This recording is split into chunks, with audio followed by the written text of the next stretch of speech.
Yo, everybody. Welcome to Off Panel, a weekly interview podcast about all things comics, brought to you by Sketch.com. I'm your host, David Harper, and this week's guest is the cartoonist behind Hedra at Image Comics. It's Jesse Lonergan. Thanks for coming on, Jesse. Oh, thank you for having me. So we're going to dive deep into Hedra today and like everything that you do. But we're going to get to that in a bit. I want to start in the beginning for you, sort of the beginning. Your background really interests me, particularly because I read that the first two comics you really loved were, two comics that make a lot of sense, but they were Asterix and Calvin and Hobbes, which, looking at Hedra, it's not like I'm looking at Hedra and I'm like, man, Bill Watterson is extremely present in this. But I am really interested in, I'm always interested in what the formative voices were for creators. Like, what was the impact that those comics had on your storytelling and, your comics loving brain? I don't know. I think when I think about Calvin and Hobbes, it's a very, very young influence. I was a little kid, and it was just the best drawn comic strip. I think at the time comics were rendered a little bit, newspaper comics were rendered a little bit better, but Bill Watterson was just an amazing artist, and so it was always a joy to look at these pages. And so there would be the normal ones, but then there'd be the ones where it's Tyrannosaurus is flying F-15 fighter planes, and it would just look amazing. It was these beautiful drawings of dinosaurs in fighter jets, and so I think that really attracted to me, was just this sort of level of intricacy in his art and stuff like that. And Asterix is really just the first comic I had. I grew up in Saudi Arabia until I was 5. And so the US comics I didn't really see as a little kid. And that was just the comic I had. And so it was just this one that I read and read again and read again and read again. In terms of how much they'd influenced me, I feel Calvin and Hobbes, especially when after he sort of fought the syndicate to be able to do whatever he wanted on Sunday, and the pages just became these really beautiful structured panel layouts and stuff. I think that was a big influence of just sort of not looking at sort of the way things are, but the way they could be. Yeah.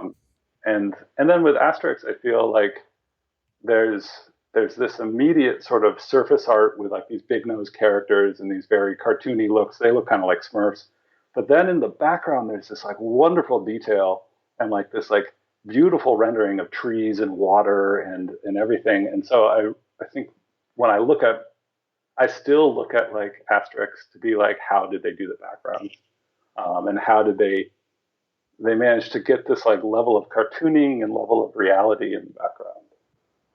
And so those would be really just sort of the first visual things I sort of saw. And I still come back to them. Yeah. That's the thing is when I was a kid, I certainly wasn't thinking about Bill Watterson as some sort of all-time comics talent. But now when you look back on it, you're like, holy shit, that guy. It's just it's unbelievable. And it's funny because those Sunday strips, it was interesting to make a comic book analogy. If you're talking about Marvel comics, the regular, the Monday through Friday was sort of the regular comics, and then Sunday was event time. It was they would come out there, and there was always just something incredible and insane and just beautifully drawn. It was unlike anything else you could possibly read in those. Yeah, and when I think of it in comparison to anything at the time, I think if you go back, to the 30s or the 40s, where newspaper Winsor McKay sold, Winsor McKay or Gasoline Alley, those sorts of things where the cartoons actually sold the newspaper. There's a lot of experimentation and beautiful stuff in that, but by the 80s, 70s, 80s, it's very rigid, very sort of set panel sizes as well. And Calvin and Hobbes was the only one that was breaking out of that. Yeah. And doing something different, because I think Bill Watterson was really stubborn, and really like fought to be able to do that. Yeah. I mean, So, I think that those two, obviously they were really early influences, but it's really interesting because, I'm not trying to say that you don't have a conventional bone in your body, but you look at like Hedra and you look at like some of your other work, and it seems like you have your own vision for how you want to do comics. And I do think that those two books, especially those Sunday strips, and in combining that with the fact that you grew up in part in Saudi Arabia and you spent 2 years in Turkmenistan and like the Peace Corps, like you've been outside of, it's not like you were, born in Philadelphia and you grew up studying Jim Lee or something like that. And I'm not saying there's anything wrong with that, but you have that would like develop maybe a more rigid vision on what comics can be. And I'm curious if you think that like spending kind of considerable time outside of America and also like looking at comics outside of like the standards, I guess, affected how you think about stories at all. I mean, it had to, right? Yeah. I feel like, um, definitely like, I grew up in Saudi Arabia and then I moved to Vermont, Right. which is, as about as different as you can get from like this, desert to like, Trees. cold, hard winters and trees and cows. And so like, I don't know how exactly like it shaped me, because I sort of feel like you can start getting into like, who are you as a person, and what like I'm an only child as well, and it's like, okay, I was an only child and my parents got divorced, so These that were actually probably all my next questions, by the way. Oh really? No.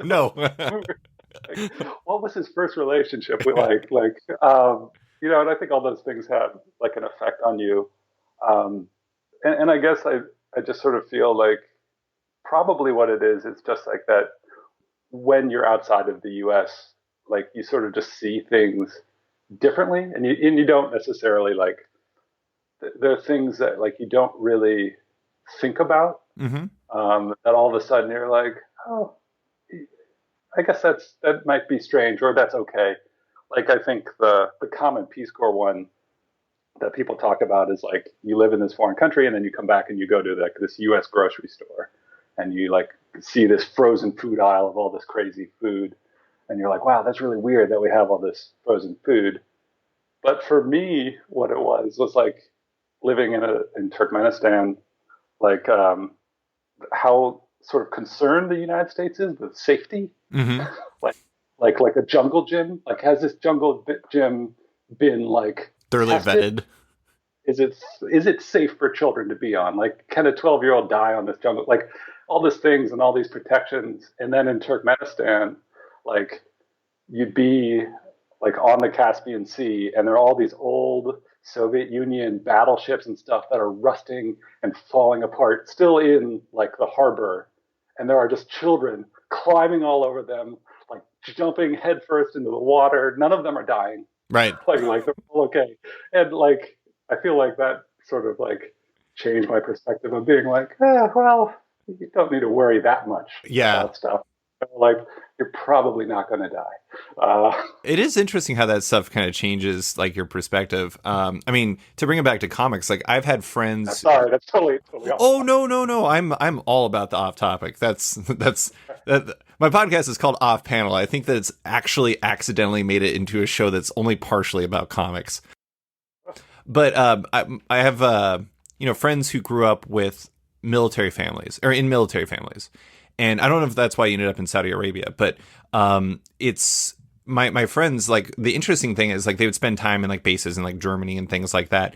And they would they would grow up reading comics like Asterix or like Tintin or other ones like that. And it's interesting because it's like, while we share a common language, their roots are almost in like a different like beginning. Like we're friends we're friends because of comics, but our origins are different. And so it's like we kind of, I don't know, there's like a different, I don't know, I don't even know how to express it, but it's just like it results in a slightly different type of fan or different person who interprets comics. And I find that to be really interesting. Yeah, I think like when you look at Tintin is just a very different like sensibility of terms of like I don't know if you grew up in the United States and you're reading like mainstream comics, it's all superheroes, and it's Superman, it's Batman, Captain America, and then like there's Tintin, which is like it's this little boy detective, and like and this old captain that he's friends with, and they just travel around the world having these adventures, Hmm. which is just like I don't I don't know if there's a U.S. equivalent for that kind of story, No. and it's like everything about it when you look at it too is like totally different. Like the shape of the page is different. It's like Tintin I think is actually pretty formulaic in that it's got like the four tiers Hmm. going across. But like the US, like the standard is like three tiers. Right. It's just like these like little different standards that you become used to. And so like it just sort of shifts the way you look at it almost. I mean, and there's so many different examples like that. I mean, the interesting thing is there's so many young people growing up that are comic fans, but they're growing up on manga, so they're used to reading Yeah. right to left, and Yeah. it's just like I remember when I first picked up manga, it's like I was completely confounded by the right to left, very briefly. But I don't know, maybe they would be confounded by picking up and reading left to right. Then I don't know. It's interesting. Yeah. Like, I don't know, like what with manga, that there is, I feel actually it's sort of like when I was like a little kid, like reading just not comic books, but like books. Like you'd read a book by like one writer, and then you'd read a book by like a different writer, Hmm. and the first like few pages you were reading, this it would feel really weird because the sentences are different, the paragraphs like there's some quality about the person that's writing it has changed, and it's like confusing to me at least. And I sort of feel like that kind of same thing happens with comics, Hmm. where it's like the rhythm is off or something, and then you adapt to it Yeah. after a little bit, and all of a sudden, like you're just breezing through. Like manga starts off and it's really feels kind of dense and like hard to read, and you're confused, but then all of a sudden you're just like reading volume after volume after volume after volume, And God only knows there's a lot of volumes. and they're never going to end. So.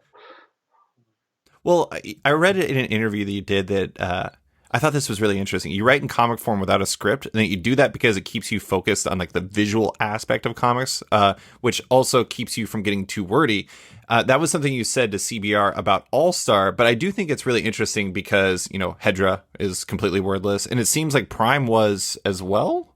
Was Prime wordless? Uh, Prime's in progress right now, but there are words. Oh, okay. Not but there are words. But do you think that that preference and that approach makes wordless comics, or at least highly streamlined ones, more appealing to you as a storyteller? Like it's almost a path you were already set on, and like Hedra was kind of a manifestation of that interest in some ways.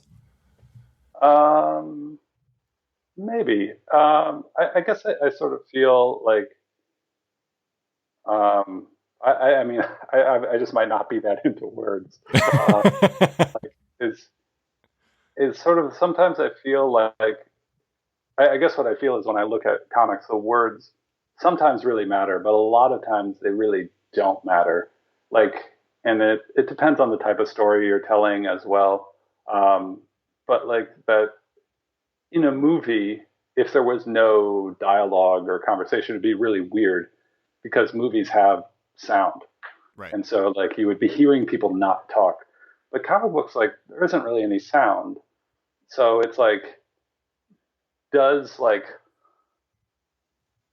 does someone saying what was that when there's an explosion, does that actually add anything to what you've drawn? And I don't really feel like it does. Right. So because I don't think it adds anything, I would just rather have a person look shocked at like something exploding as opposed to saying like what was that, Hmm. or you know but yeah, and I also think like what I think the with like in terms of like how I go about like writing scripts and stuff like or stories. It's just that when I sit down and write, like if I'm just writing, I really get locked into the words, and and I don't mean that it gets really verbose, but I'll really like worry about a sentence, and I'll go back over that sentence and back over that sentence and be like, is this conveying the idea? When ultimately what I should be doing is focusing on the story. Right. And like this sentence is actually just like a small blip, and I should be focusing on this whole thing. And so I find when I write and draw at the same time, I don't get bogged down in the sentences. I'm able to be like, okay, this doesn't really matter. It's just a placeholder, and moving on. Mm-hmm. And it keeps the comics, I think, visually interesting for me. Yeah. So that's sort of why. And I also, this might sound really weird. Like, I don't trust myself that much when I plan, Okay. which is kind of a weird reverse. But like, it's like when I plan something out, it's like that my head, I do more editing, and I think more about like, how will this be read? How will people see this? All these other things. And so I think what I end up creating or what I end up writing ends up being a lot sort of like constrained or normal in a way.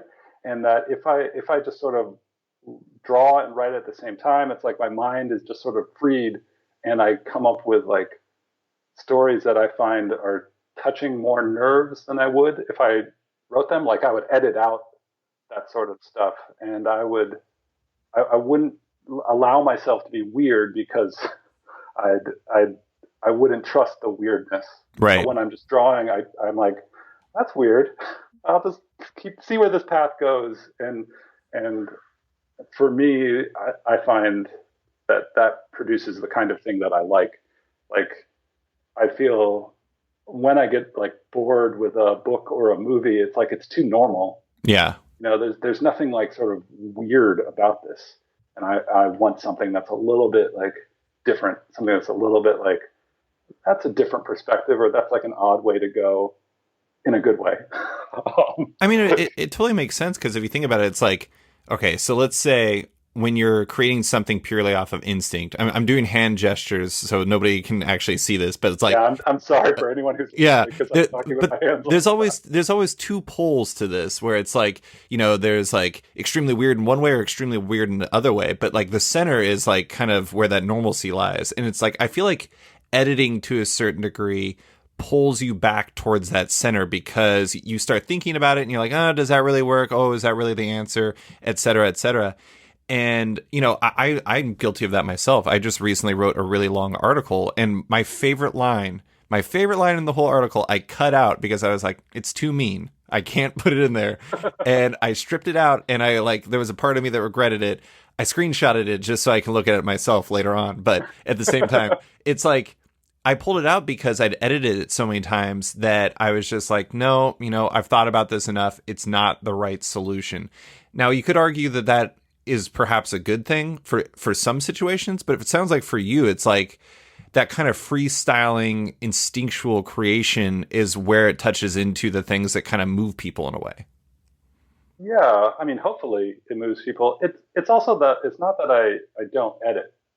So Right. like like when I'm working in that way, I'm drawing in like a very small notebook that's like 2 inches by 3 inches Mm-hmm. maybe, That is and very small.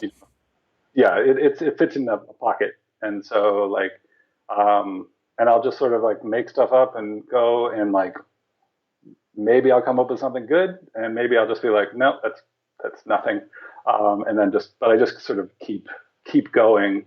And then I go back and I'll like draw it again in a more finished form. And so like there is this kind of like editing process, but I try to keep like every step of the creative process as like creative as possible. Sure. So for like example, like I always want to have the ability like to change whatever I'm doing. Like if at that moment, like maybe I drew it in a sketchbook and it felt good, and then I penciled it and it felt good, but with an inking, it doesn't feel good. I just won't do it. Mm-hmm.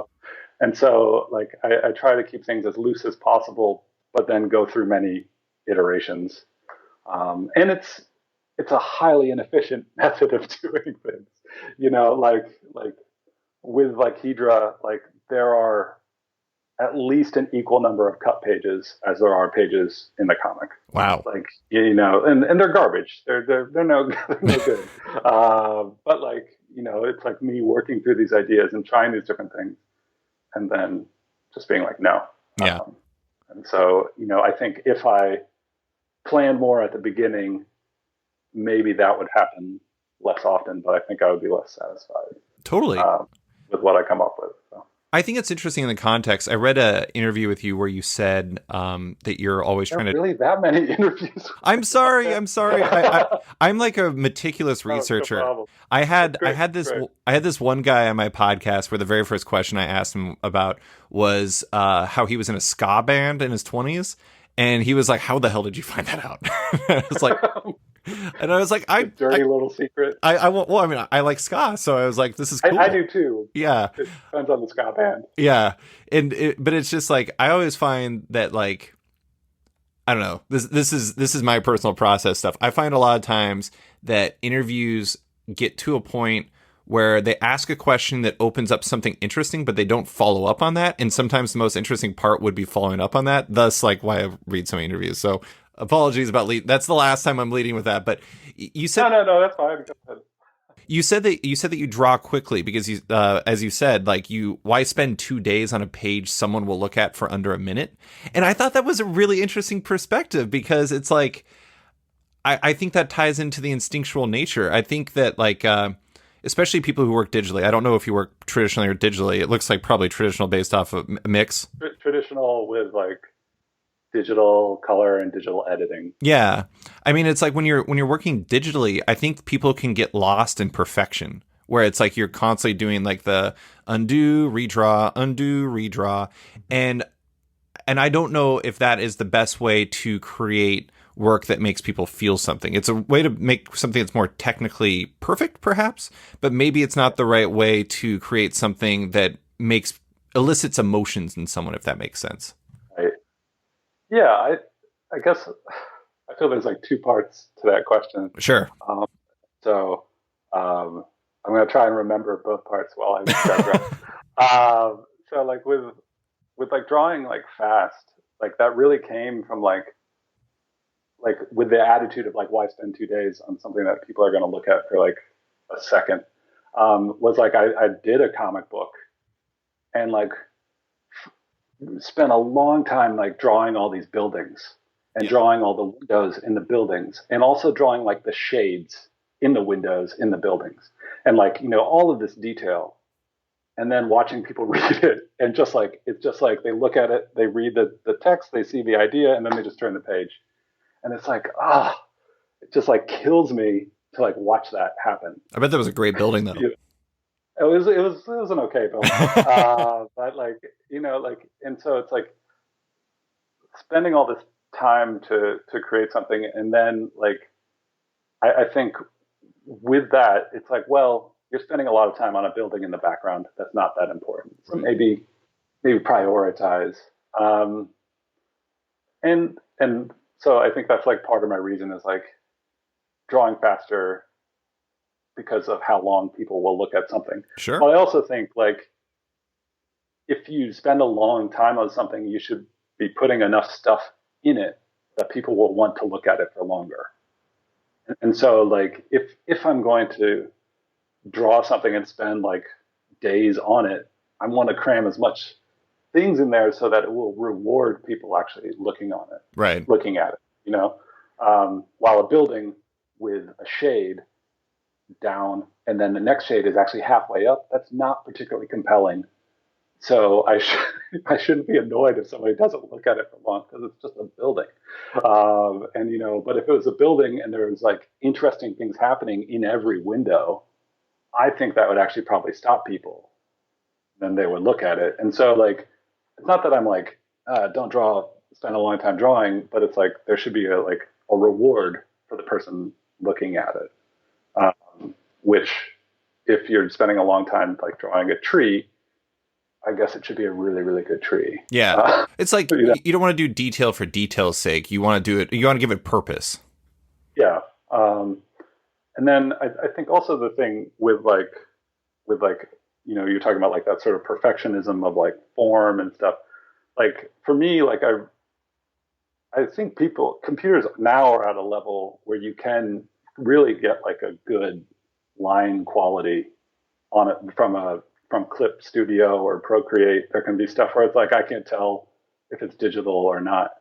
But like what I really respond to is like the actual like line strokes and seeing sort of like that a person made it, Yeah. and like seeing that like that personality come through in the way the person put down the ink, whether it's digital or traditional, and that's what gives something a reality for me. Yeah. Is that I can tell a person crafted this, and when it looks like it's a photograph, or if it looks like it's SketchUp model. kind of a SketchUp model that hasn't been adapted, Right. and hasn't been like given like a human element, I find it sort of distancing for me, and I don't get drawn in.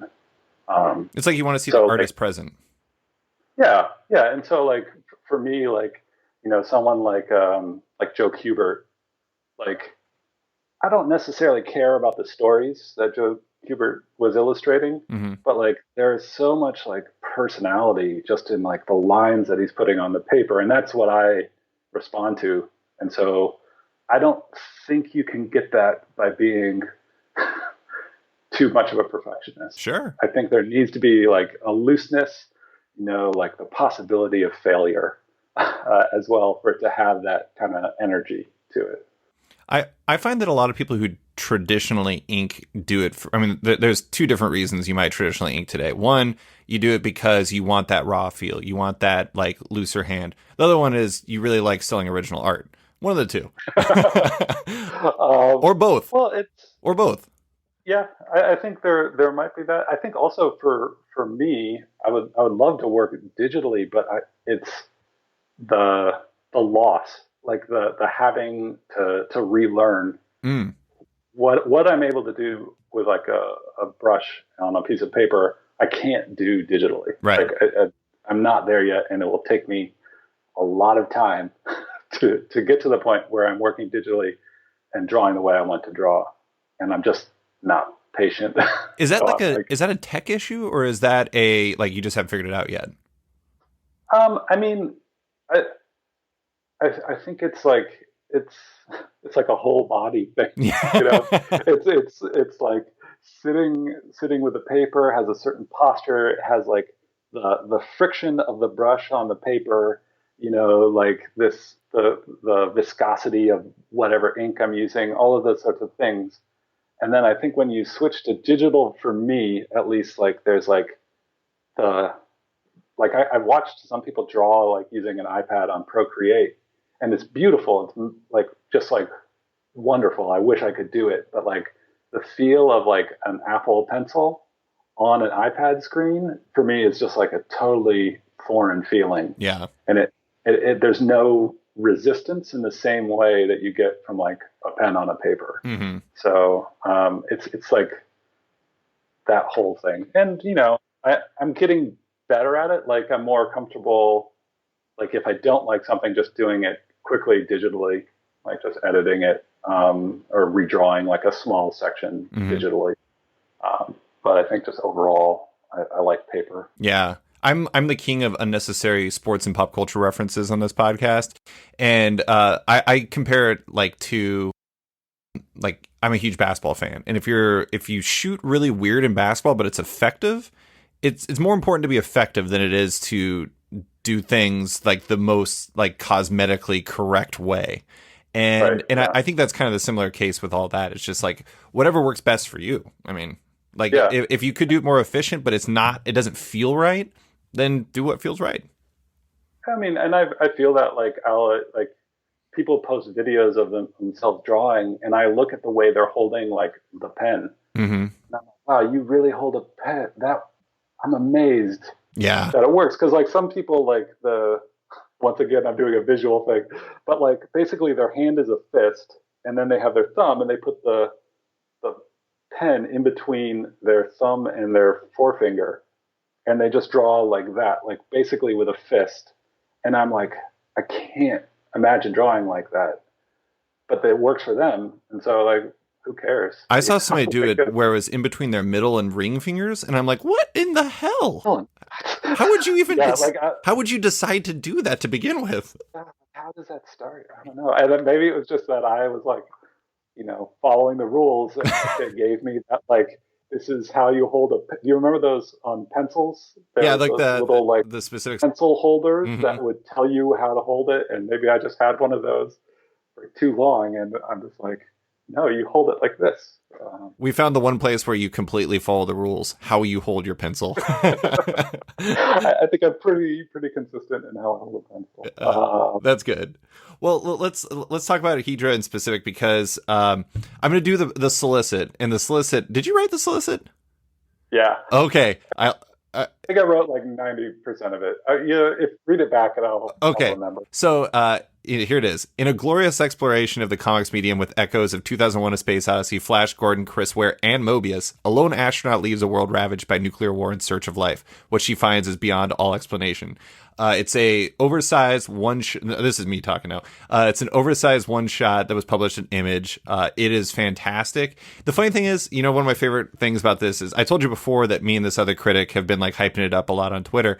And sometimes people will be like, oh, maybe I'll pick it up digitally. I'm like, don't pick it up digitally. I mean, do if you want. But at the same time, it's like, it kind of feels like it needs to be read in print because its size and because of, its whole nature. But I know its origins started well before Image and in an even larger and more atypical form. I think it was larger, but it was a newsprint format. Definitely. What was the origin story of this comic?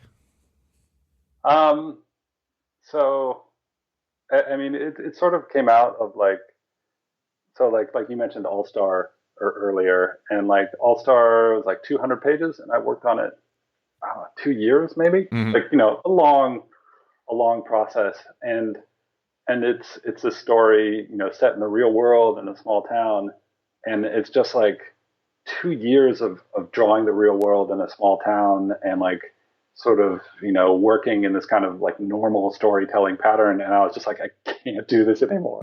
Like once it ended, I was just like, I'm done, and like just like I'm gonna draw whatever I feel like, and I want to draw like spaceships and like lots of panels and like get into like weird sort of playing with the comic book medium, and so like visually that was kind of like this like sort of also, I guess the thing was that I spent all this time working on All Star, and it wasn't very successful. And I was like, oh God, if I'm going to spend all this time doing something and it's not going to be successful, it might as well be something I'm really, really into. And not that I wasn't into All Star, but just that like really just being like, this is what I want to do, and I don't really care. Mm-hmm. And so that was like the visual sort of like impetus.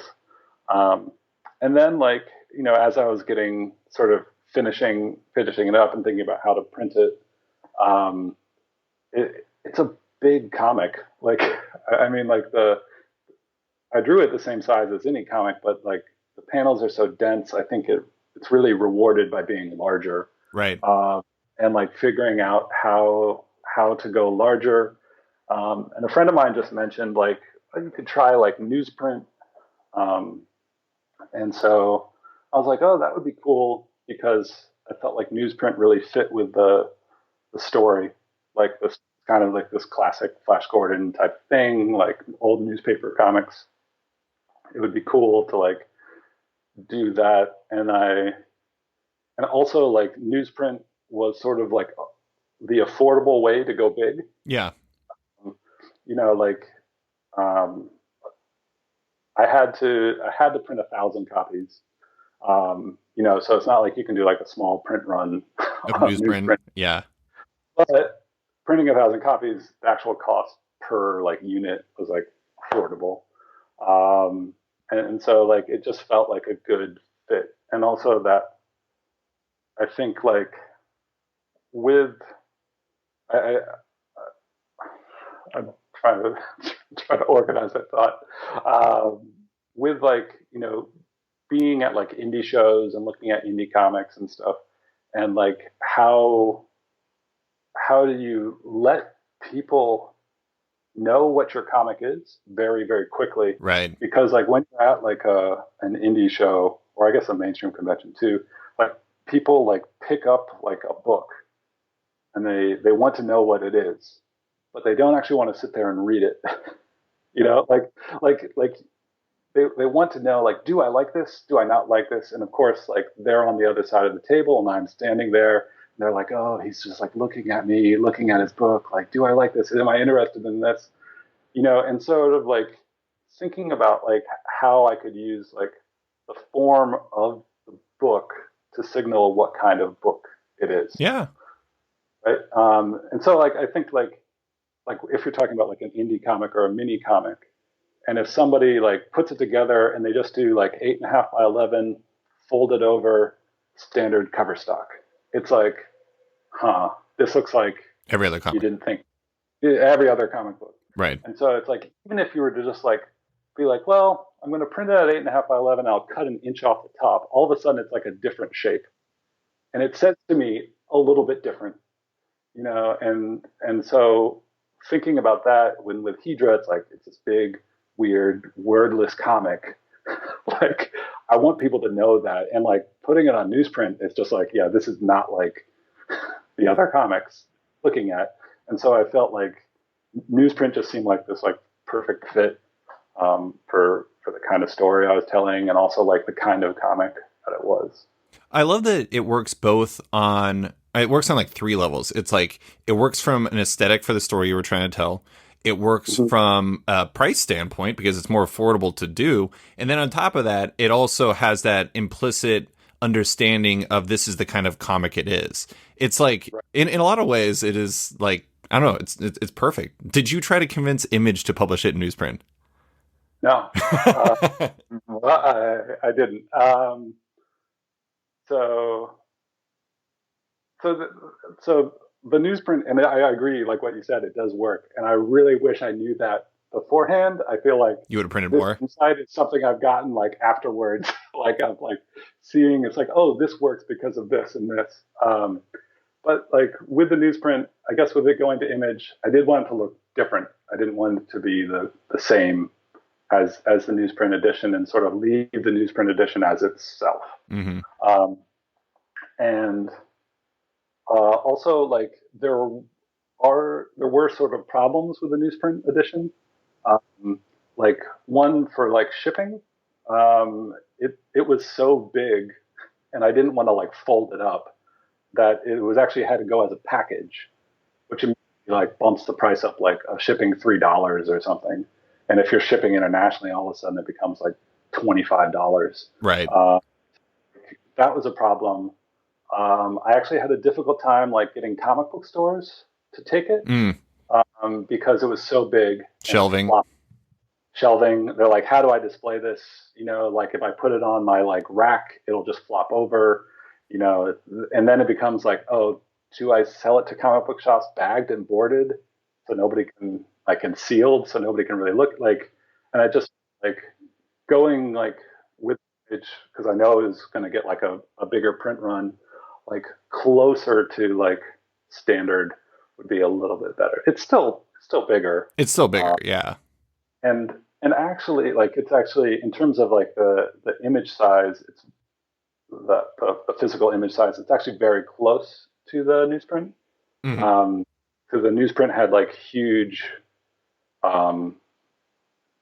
gutters around, huge margins around the edge of it. Yeah. There was this one project back in 2009 that was at DC. It was called Wednesday Comics, and it was you love it. I wrote this big I wrote this big feature on it about like how it kind of came together, and it was interesting.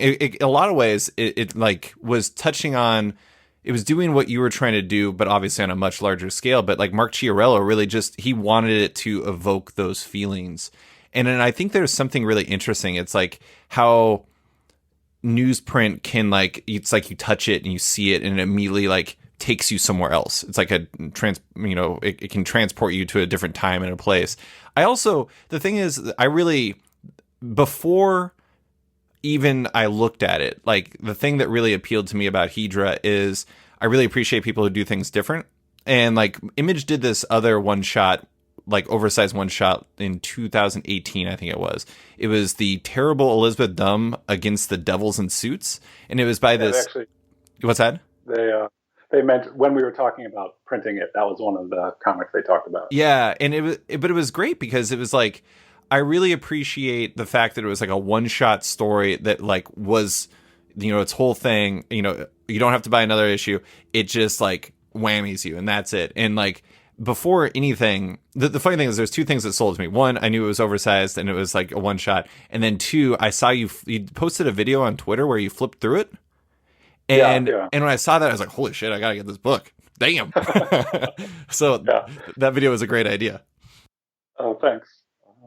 I feel like it's one of the things that like with Hedra is that it's like so visual, but it's also like I can just flip through it and it's like you can see enough, but you can't actually see that much. Right. Yeah. You know what I mean? It's not like I'm like giving away the story, even though I am showing every page. Yeah, you're seeing it, but you're not like totally aware of what it means. It's kind of like it tells you want to know more. But I mean, I think one of the other big things that draws people in is that it was told in a the 5x7 grid.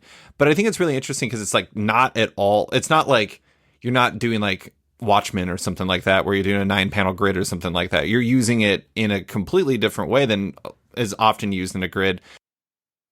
Where like one of my favorite pages in it was actually, okay, there's two different ones I really love where you use the grid in a very interesting way. One, it's where the astronaut is crawling through a tunnel made by the grid, where it's like instead of going left to right just down the line, it's like whoop whoop whoop. I'm doing like hand signals. It's like basically you're playing Pac-Man with her in some ways. It goes down and then up, and then left and then down and then right, and it's all across. And then there's the one page where she is trying to rescue a character, I don't know, spoilers, of unknown origin, and there's like a black space in between her and like the rope that is like kind of holding him up, and you use basically instead of like moving in a typical way a comic would, like the sword arcs up through the page into the right diagonally, and I think that's really interesting. But what was the appeal of that structure and using it in a way that is definitely atypical for a grid in comics?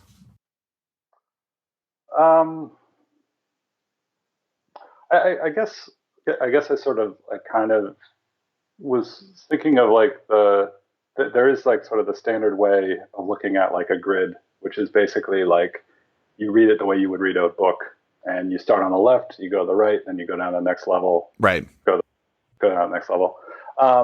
And that's fine, but like what I like is like kind of it's almost like a game of like maybe it doesn't go that way, maybe it goes down first, and like how can you read it that way? How can we make it so that you're going that other way, and sort of like playing with like how an eye will move across the page, and I also think like using sort of like the gutters and the panels as like sort of objects as themselves within the comic. And so like that, like in that one you described was like the sword going off, it like cuts across a bunch of other panels. Right. And so it's the movement across the panels that is actually creating the movement. It's not actually like I'm not drawing it going a long way, but it feels like it's going a long way because it's going across like 7 or 8 panels. Right. Which is like, for me, like this very interesting thing of like, how are we reading these panels? like they're kind of no longer being panels, and now they're being almost like a measurement of distance or something, like, and sort of like using the medium and like the way we look at things visually to like create like movement or create like an emotional effect or a story. Is just, I don't know, it interests me. Yeah. I mean, it quite often, like, it reminds me, it's, I remember, have you ever read Casanova by Matt Fraction and Gabriel Ba and Fabio Moon? Not I feel like I have like 9 issues of it Sure. that like Yeah. I remember totally. there was this one issue I was reading where they very specifically used, I mean, the panels are always used as a timing element to a degree, but I remember reading it and they were like very specifically were using it for time. And that was one thing I thought was interesting is instead of using the panels for time, you were using it for space. And Mhm. that makes it like, I don't know. We were talking about earlier about manga when you first start reading it. It's like your brain has to kind of like almost recalculate, like figure out what I'm doing when I'm reading this.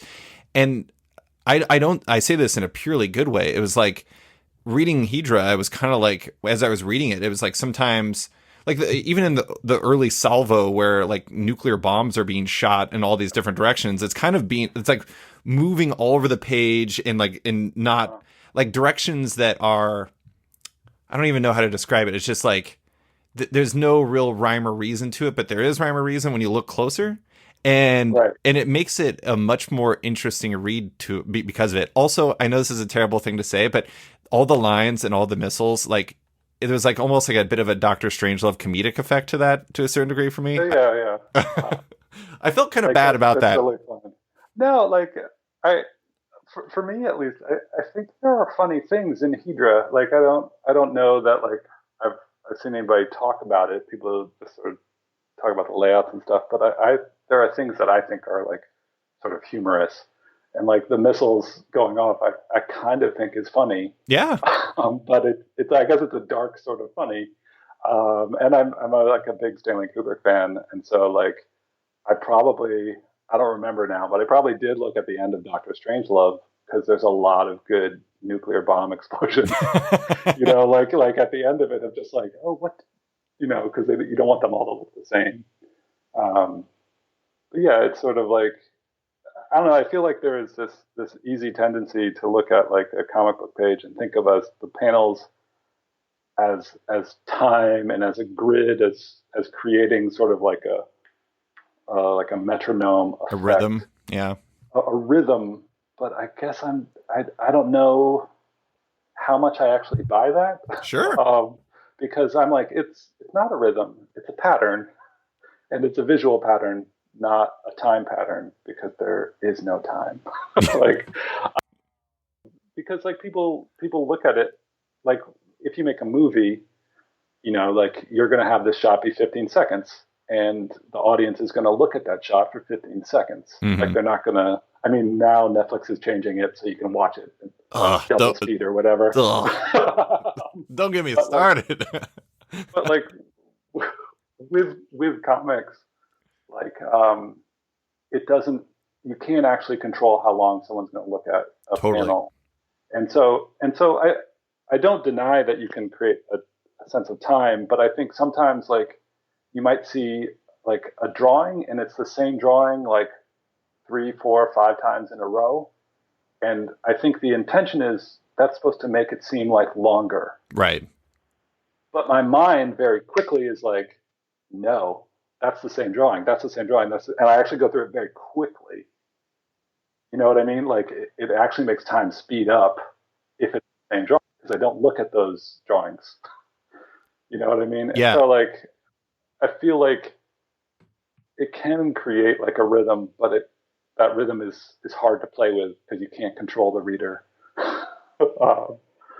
Totally. I mean, this is another page that I actually found kind of humorous. I'm glad that you said that. Like, I wasn't crazy for thinking this book was actually funny because it is like there's the one where the astronaut is ping ponging from planet to planet, and I just. It's like you when you read or watch stories like this, it's always like, oh, I went to the like the second planet and I immediately found everything I need. Like, actually, here's the funny thing. One of the notes I wrote to myself is like Interstellar with a lot less bullshit and a lot less Hans Zimmer. Okay, I see that. But anyways, it's I love the fact that the astronaut had to go to like 500 planets before she was like, well, not even really having success, but like having less uninteresting success. Yeah, having an incident happen. Exactly. Yeah. But yeah, I find the whole thing to be really fascinating. This is kind of a very abstract question, and it's just kind of weird. But I feel like in some ways the experience do you feel like whether or like in some ways the experience of making this in the field evokes amongst readers is more important than like the narrative itself standing out? Like I think the story is great and I think it's really interesting. And one of my favorite parts about it is how the front cover and the back cover look like the same thing, but they're different things. It's Yeah. that's really fascinating to me. But the thing that I really love the most is the experience of it and like engaging with all the different in the way you tell the story and everything like that. Do you feel like it's more important to make people feel with the work you're making or to understand what you're trying to get across? And I'm sorry if that's super abstract. Um, that's a tough one. Um, I Both guess I can be an think answer of it too. as sort of both both of them. Like like with like Hedra, like there is this story, Hmm. and I'm very frustrated if I felt someone didn't understand what had happened. Sure. Like if the sequence of events just they were like, I don't know what happened once you went into that maze panel, that page, I have no idea what happened after that. Right. I'd be very like frustrated because I'm like, oh, I tried really hard to make sense. Right. Like I tried really hard for it to work. I guess And so, I'm not saying that people wouldn't understand it, but it's like, the thing that I really love about Hedra is like how it made me feel as I was reading it and engaging with it. And it's like as much as I appreciated the story and like and understood the story, it's just like I was like floored while reading it. I just like whether it was like me thinking like stuff was darkly humorous or just like connecting with it. no, but I think like I, maybe this is sort of like an answer. I did want it to be sort of like an active reading experience. Sure.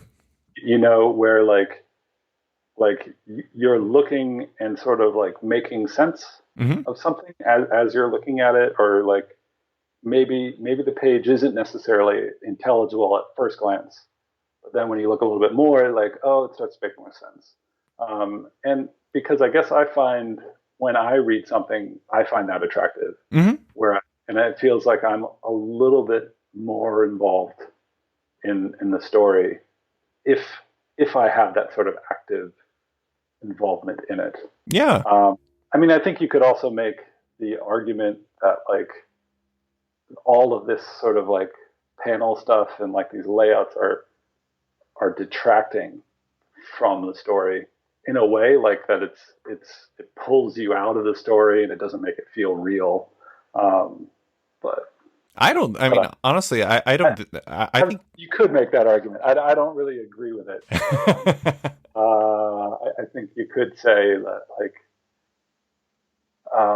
I don't know, like I think of it not necessarily with like comics, but maybe like movies. They do things that like editing wise or something that actually like pulls me out of the movie, Oh, and sure. I sort of stopping involved. And I think that you could say that happens with Idra, but Sure. Do you so doing the having like the 5x7 grid is like a set parameter? Do you feel like when you're tackling a project, whether like having like kind of creative parameters to it makes the work more interesting to you? um, yeah, I think it does. I think having some sort of limits and some sort of rules make things interesting.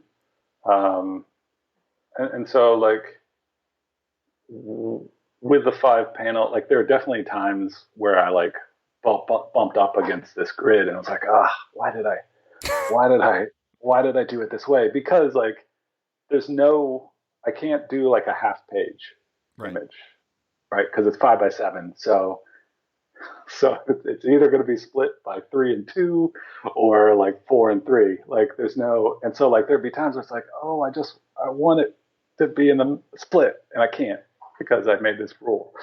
um, and so, but I think what that then leads is like to you thinking some more and coming up with something different or better. It's sort of like, it's, it's like having the parameters or guidelines or rules sort of makes you think of something different that maybe isn't your first thought. Right. And sort of like whenever I'm like, if if you ever have to come up with ideas, there's your first idea, which I think is actually rarely your best idea. And it's like your first idea is probably the most predictable and normal idea. And then your second idea, third idea, fourth idea, and then put the list away, take a shower, come back, and you'll have a good idea. Mm-hmm. That's like novel and different.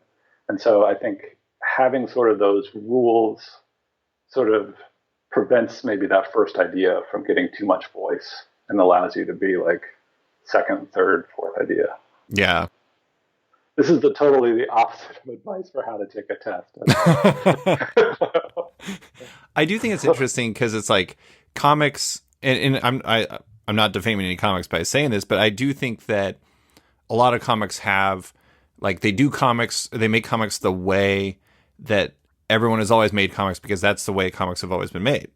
And it's like, I think sometimes having parameters like this removes the easy and obvious answer from the equation. And that, to a certain degree, will always make it more interesting. And I think there's value in that. Yeah. Oh, definitely. I think like with, and, but if you look at like, I don't know, there are the classic comics from the 70s, but then there are the not so classic comics from the 70s. And if you look at them, it's just like, yeah, this isn't really interesting in any way because it just looks like everything else. And so like, I feel like trying to make it like different or unique in some way is good, and it's rewarding. Mm-hmm. Like it, I feel like for me, like what's become like my worst critique of like anything is just to say it was fine. Mm. It's like if it's bad in a really, really bad, like really bad, I'm like, that's actually probably kind of interesting and I'm going to be into it because it's so bad. Yeah. I'll be like, why did they make these decisions? And if it's really good, I'll be like, oh, how did they think of these great ideas? Like, but the worst will be like, I know exactly what they were thinking. Yeah. I know why this happened, and it's fine. Yeah. I totally support that. I'm a person who really loves bad movies, and my friend and I, who we always watch these bad movies together, part of the reason we think the bad movies are so interesting, you would think that, is just because, you like to drink beer and make jokes about it. But I always find it really fascinating because it's clear that the people who are making some of these movies are extremely passionate about what they're doing, and they thought for sure that these answers were the right ones. And it is deeply fascinating that the person who made like Hell Comes to Frogtown was like, this is the movie. this is it. Yeah. I mean, I feel that like I haven't seen that movie, but like it stars Roddy Piper. Oh, okay. With any sort of like creative thing, like a movie, it's so much work. And someone had to believe and like it's really be making it because they sort of wanted to. I think maybe with big corporate movies, that's not so much the case. Yeah. It's just like everybody's just getting paid. But I feel like with smaller independent stuff, it's, even if it's not very good, it will have this sort of uniqueness and like interest in it, whether it's good or bad, just because it's going to be a little weird. And yes, while like a big corporate movie that's sort of made by like committee won't really have anything very surprising because the committee doesn't like surprises. Right. And it's been like test screened and they find that this response, I mean, that's always the interesting thing is it's always kind of like, I don't know, I'm not defaming anything, but lowest common denominator. It's like they want to speak to everyone, so they have to aim as low as possible. But just two more questions. I wanted to ask, obviously there was the newsprint original. You did all that. How did it end up at Image? Eric Stevenson got a copy and got in touch with me and asked if I wanted to do it at Image. I'm the worst example of like how to network or get things in front of people. It just happened. Yeah.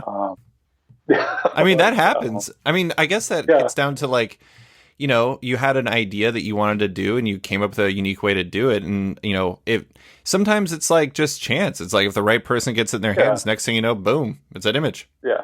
I mean, maybe that's sort of like underplaying it, but like, so I made it, and then I've also like worked pretty hard to like be regularly putting out work and being visible, developing like followings on social media, etc. And so, I posted like the sale of Hedra on Black Friday.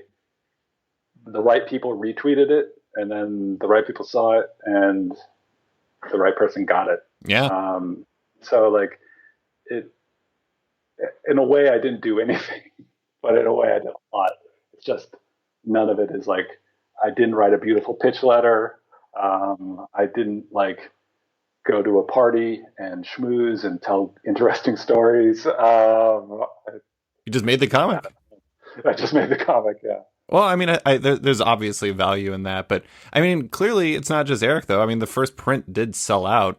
I do think it, Yeah. I mentioned this earlier. Do you feel like something is lost? I mean, I'm not trying to get you to talk people out of buying the digital version, but do you feel like that the physical form is really like the idealized form for Hedra? Yeah. Yeah. I think so. I mean, I, I guess part of the thing, like when I was talking about like what is the form that your book takes, is like we do live in like a digital world now, and so I think to some extent there needs to be, if something's going to be a book, there needs to be a reason for it to be a book. Right. So like if you're writing a novel, I don't see any reason for that novel probably to be printed on paper, other than like paper's nice, Mm-hmm. but like digital is fine. I don't think you're actually losing that much.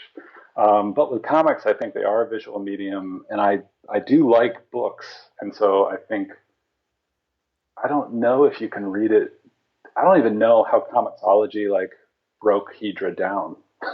Yeah, it'd you be know, very you know what I strange. mean? Like, is it because to me, almost all the pages should be looked at as spreads. Mm-hmm. Even if they're not directly related, like it's one page next to another, so that makes it pretty big. Right. Like it's and I think there's just something about like being able to take in the whole thing and sort of being able to zoom in on one particular thing that you find interesting, which when you have a book you can just simply do with your eyes. Right. But if you're looking at something like when I try and read like a comic book digitally, it's part of it's just that the interface is not so friendly. Like because like you can do like Comixology has like guided view, Yeah, I was just um, thinking about that. but like I often find like even like a sort of a more like normal comic like guided view isn't great. Mm-hmm. Um, but then my Kindle isn't big enough to look at the whole page and read the words. So I think it's better if you can see it on paper.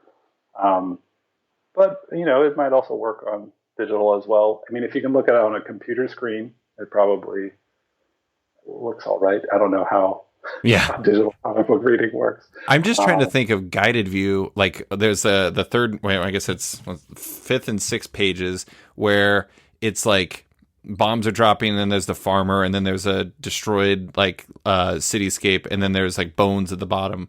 And uh, I'm trying to imagine, like, I guess it depends on how they interpret the panels. Like if you were going panel by panel, it would be like utter nonsense. But if you like, if they interpret it in a different way, because I don't think that they just do it straight. Like I'm gonna pick blocks. yeah, I always find guided view to be very odd because it's like the idea that panels are obviously where like the story is happening and everything like that, but like normally or quite often they're part of a larger. There's a reason why they're designed as the page that they are. mhm, And so removing them from that element is like almost kind of boiling it straight down into like data in a weird way. yeah. Well, I mean, I guess I don't know how it works. Right. I assume it is a person. I don't know, like it's their If it's like an job. algorithm or something. Yeah.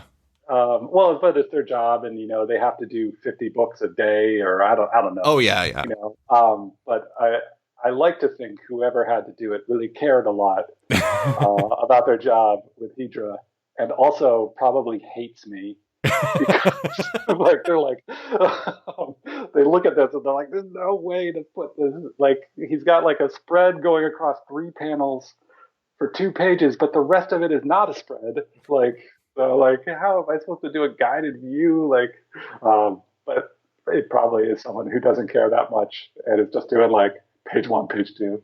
I'll tell you the part that would really kill. One of my like low key favorite parts, I don't know why, is when you put the Hedra title in it. It's just like, it's so awesome. But I mean, I'm thinking about it in guided view when you go through it and it goes Hedra. I'm like, that would be so dramatic. That would be awesome. Like, it'd be awesome also if it like hit it. So all of a sudden, like it's reading along and then you just get these capital letters. Oh yeah, that would be really cool. Okay, last question. I'm taking this out of your bio because I think it's amazing. In your bio, it says when you get really excited or think something is really funny, you rub your hands together like a villain in a cartoon. Is that true? It is totally true. Like if I'm like really into something, I literally like rub my hands together. That is amazing. And yeah, my wife hates it. She's just like, because it's so childish and it's like it's such like a cartoon character. But yeah, I totally rub my hands together. At least you don't do it like really slow and creepy. Like you're like, Oh no, it's like an excited, like, can't wait for pie. Everyone's got their thing. Yeah, I feel like I might have. I have a lot like drawing. One of the ones that my wife points out a lot is like when I'm drawing faces, I make the faces that I'm drawing. I've heard that one before. Yeah. You know.